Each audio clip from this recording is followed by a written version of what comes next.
The thirsty, the thirsty crow. One hot day, a thirsty crow flew all over the fields looking for water. For a long time, she could not find any. She felt very weak, almost giving up hope. Suddenly, she saw a water jug below her. She flew straight down to see if there was any water inside. Yes, she could see some water. Inside the jug, in, yes, she could see some water inside the jug.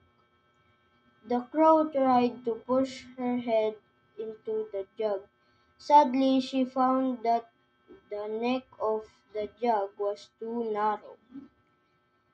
Then she tried to push the jug down for the water to flow out. She found that the jug was too heavy. The crow thought hard for a while.